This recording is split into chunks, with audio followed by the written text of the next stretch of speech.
So I've been living in Da Nang, Vietnam for a little over 3 months now, and after the response to my 1 month living in Da Nang video, I thought it's time for a follow-up. Because once you spend more time here, you start to notice new pros and cons that don't really show up within the first few weeks. So if you're looking to stay in Da Nang, Vietnam long term, then this video is for you. So I thought I'd follow the same format as my 1 month video, start with the pros of living in Da Nang and then move on to the cons of living in Da Nang. So without further ado, let's get right into it. So a big pro of living in Da Nang is just how easy it is to do day trips or weekends away to different parts of Vietnam. And that is because Da Nang has an airport and it's also close to a few cities that you'll definitely want to visit. So the other month I flew to Hanoi, spent a week there and did the Ha Giang Loop while I was up north in Vietnam. And that was made very, very easy because domestic flights in Vietnam are very cheap. And like I've mentioned, Da Nang has an airport. So a return flight to Hanoi and back to Da Nang was around £60 I think, I can't quite remember. But yeah, very affordable and very cheap. And if you don't want to be going to and from the airport all the time, you can also go down to Hoi An by car. It's only about a 30-minute drive and it's also very cheap to get there on Grab. And that is exactly what I'm going to be doing today. So I thought I'd take you along and show you a few little clips from Hoi An. Okay, I'm joined with Thomas from Czech Republic. Hello everyone. We've booked our taxi to Hoi An. How far is it? It's about a 35-40 minute drive. Yeah, 20 kilometers. 20 kilometers. We're going to go to the beach and then make our way into Hoi An Old Town afterwards.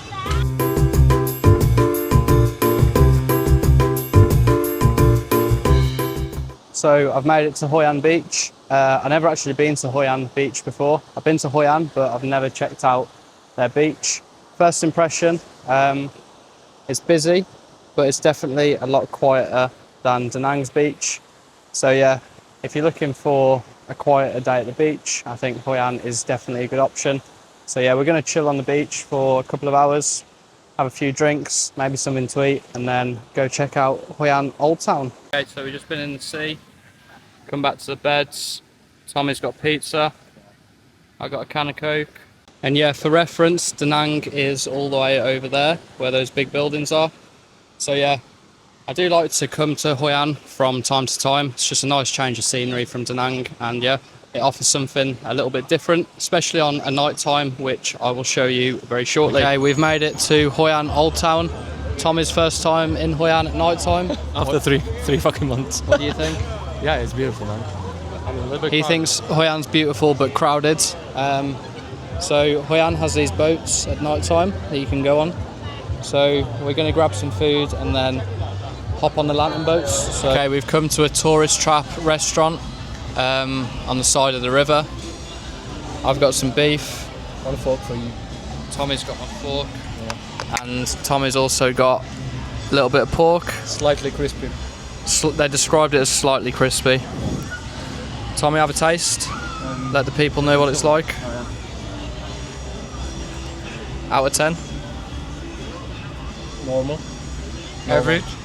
Average. Right, so we're going to eat this, then we're going to get straight on the boats. Okay, we've made it onto the boats.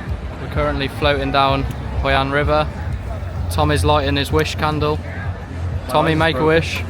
Huh? Make a wish. I wish for some golf girls to come around. So Tommy really likes goth girls, and his wish for the lantern was to have a goth girl in his life. So I hope that comes true for you. Yeah, me too, man. Okay, my wish, everybody, is to get 1,000 YouTube subscribers.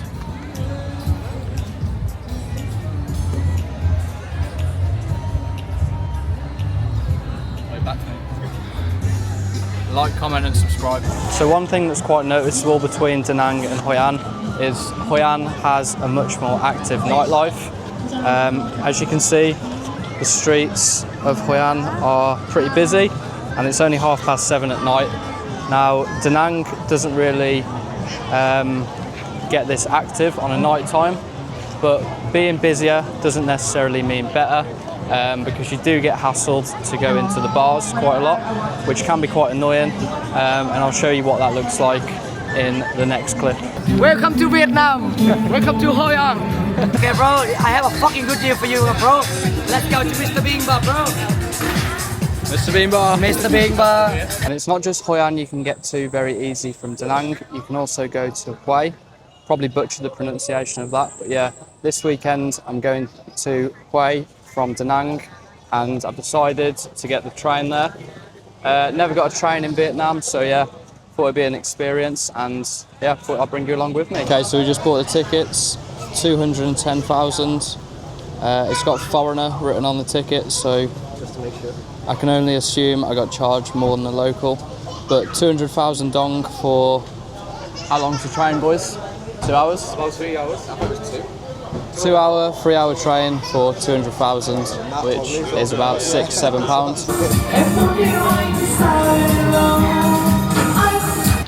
Boys, what do you think of the train? Good, man. What do you think of the train? I'm loving it. I'm loving it.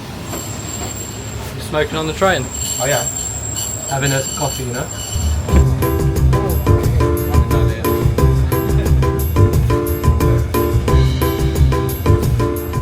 Okay, we made it to our hotel in Hue. It's pretty nice. Got a little rooftop pool situation going on. Tommy, what do you think of the hotel? Huh? What do you think of the hotel? Average. Average. Nah, I'm kidding. It's epic, man. We found some water slides at the top of our hotel. No. Wait. Yeah, go on.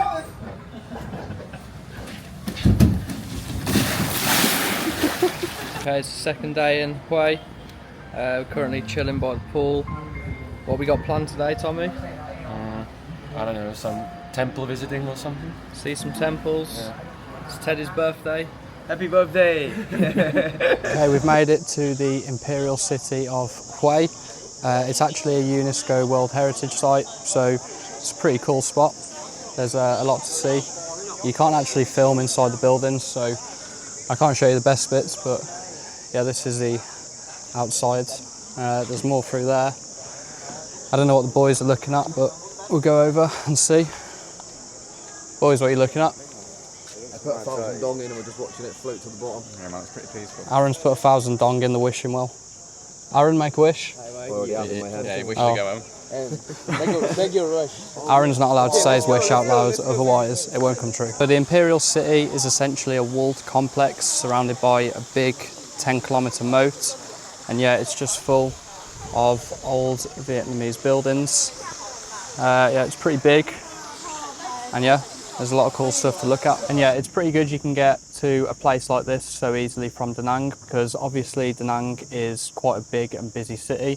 So coming to a place like this that's nice and quiet is definitely a big advantage of living in Da Nang. You know, you got the best of both worlds. You've got the busy city if you want it, but then you can also come to World Heritage sites that look like this. And possibly one of my favourite things about living and working in Da Nang is just the sheer amount of people that you meet who are also remote working and just working on their own business. We have a group chat on Instagram of all the people who are in Da Nang working on their business, remote working or just staying long term.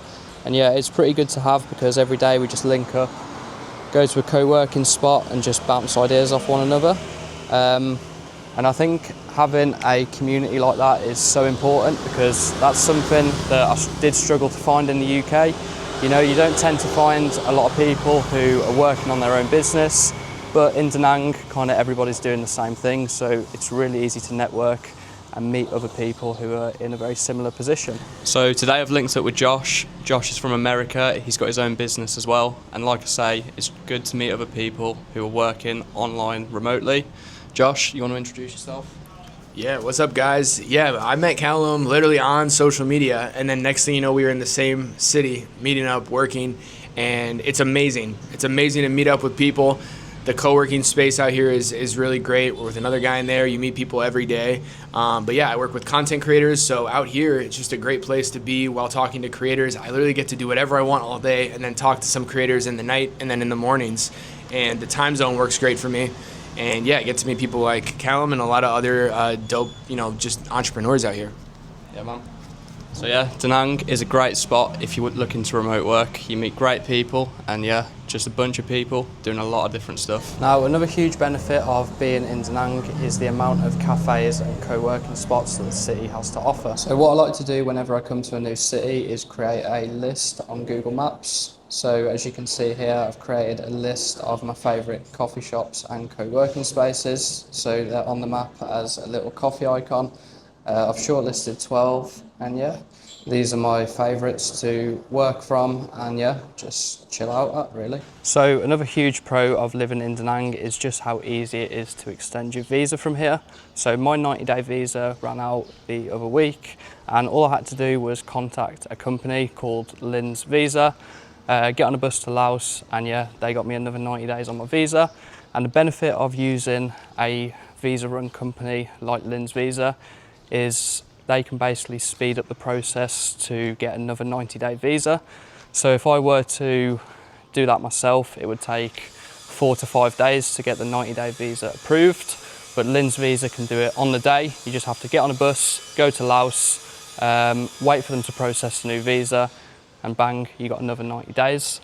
I did make a video on my visa run experience. If you'd like to check that out, it's on my channel. Now, I know I mentioned this in my 1 month video, but I'd just like to reiterate the point of how cheap it is to live in Da Nang or just in Vietnam in general. So yeah, we're 3 weeks into July, and as you can see, I've spent £757, which is absolutely ridiculous to say we're, 3 weeks into a month and I've not even spent £1,000. And it's not even like I'm not doing anything, I'm eating out 3-4 times a day, going for drinks, doing activities, traveling around a little bit, and yeah, just spending barely any money. To be honest, I will say it is so beneficial to be in a city where the cost of living is cheap and you really have time to work and grow your business properly. Because, if I was in the UK, for example, where the cost of living is probably 4 to 5 times higher than in Da Nang, there would be a lot of pressure for me to make, £2,000, £3,000, £4,000 every single month. And when there's pressure to make money, you typically make money in a way that that's going to convert and make money for you. So it doesn't really give you the chance to experiment with different businesses when there's so much pressure to make a certain amount of money every single month, which is why I'm really liking Vietnam, because it gives me the opportunity to explore different businesses, different avenues and different ways to make money, because there's no pressure to make £3-4 grand a month. I can quite happily get by on £1,000, £1,500 a month, depending what I'm doing. So yeah, right now the main business I'm working on is building out my school community for print on demand. So the main business that I typically tend to do is called Print on Demand, and Print on Demand is essentially a fulfillment service. So you basically create a design, put that design on a product, and then a third-party company handles the fulfillment. So it gives you time to really focus on the marketing and designing. Now, I've been doing that for a couple of years, found a lot of success. So what I'm currently doing is building out a community and a full course to help people get started. And if you do want to get started with Print on Demand, I've left a few resources in the description of this video. Okay, so moving on to the cons of living in Da Nang now, and what I'm not too keen on after being here for 3 months. And that is the noise and the constant construction everywhere. You probably heard it in that little intro in the last clip. There is just noise, horns, and just something going on every single street. And Da Nang is still very much a developing city. So a lot of the sidewalks just don't really exist and they're teared up. So for me, that's definitely a con of living in Da Nang. The noise, the construction can be a bit annoying, a little bit overwhelming, but that goes hand in hand with a cheap cost of living. If a country's developing, if a city's developing, the cost of living is going to be lower, but then in turn, you've got to deal with the noise and construction. So you just got to take it as it is, really. You can't even escape the noise on the beach sometimes. As you can see, this man selling food from the back of his bike, making a load of noise, but that's just Vietnam for you. So another con about Da Nang, and this kind of goes hand in hand with the construction in the city, is the fact Da Nang is not a very walkable city at all. So I was just walking and then all of a sudden I'm faced with a digger, which is demolishing a building, taking up the pavement, taking up half the roads. So obviously my only option now is to walk in the roads, but the roads are so busy. As you can hear, there's horns going on all around me. So yeah, Da Nang is just not really the best city if you do like walking from place to place. And it's not just the construction that makes walking in Da Nang a little bit difficult. It's the fact that people use the pavements as a parking spot for their bike. So, you know, you've got no other option really but to walk in the roads, because as you can see, the pavements, they're just crowded with bikes, crowded with signs, plants. So yeah, it's just not an ideal city for walking, to be honest. Now, another con with Da Nang and Southeast Asia as a whole is, although there are plenty of nice parts, there's also a lot of rubbish around the streets, which often isn't shown on social media. You know, people like to portray these Southeast Asian countries as a paradise, dream destination, but the reality is, because obviously a lot of these countries are still developing, a lot of people don't have a lot of money, a lot of areas can be run down, and there can be a lot of rubbish everywhere that just doesn't really get collected for a long time. So yeah, some bits are a little run down, and due to some areas being run down and rubbish mounting up on the side of the road, you do also see a lot of rats in Da Nang. So if you're not that keen on rats, then I wouldn't advise walking around Da Nang at night, because they do run across the road, they do run out at you, and yeah, they can make you jump from time to time. The rubbish side doesn't really bother me. I kind of expected it. You know, like I say, Southeast Asia is still a developing part of the world, but I do think people have a tendency online to kind of portray these cheap developing countries as a paradise without properly showing the flaws and the kind of rubbish and the rundown areas, which are definitely still very much here in Southeast Asia. So yeah, like I say, if you are planning to come to Da Nang, just remember you will see places that look like this. You know, it's not all sunshine, not all beaches, not all paradise, and there's still definitely a lot of parts in Southeast Asia that are rough around the edges.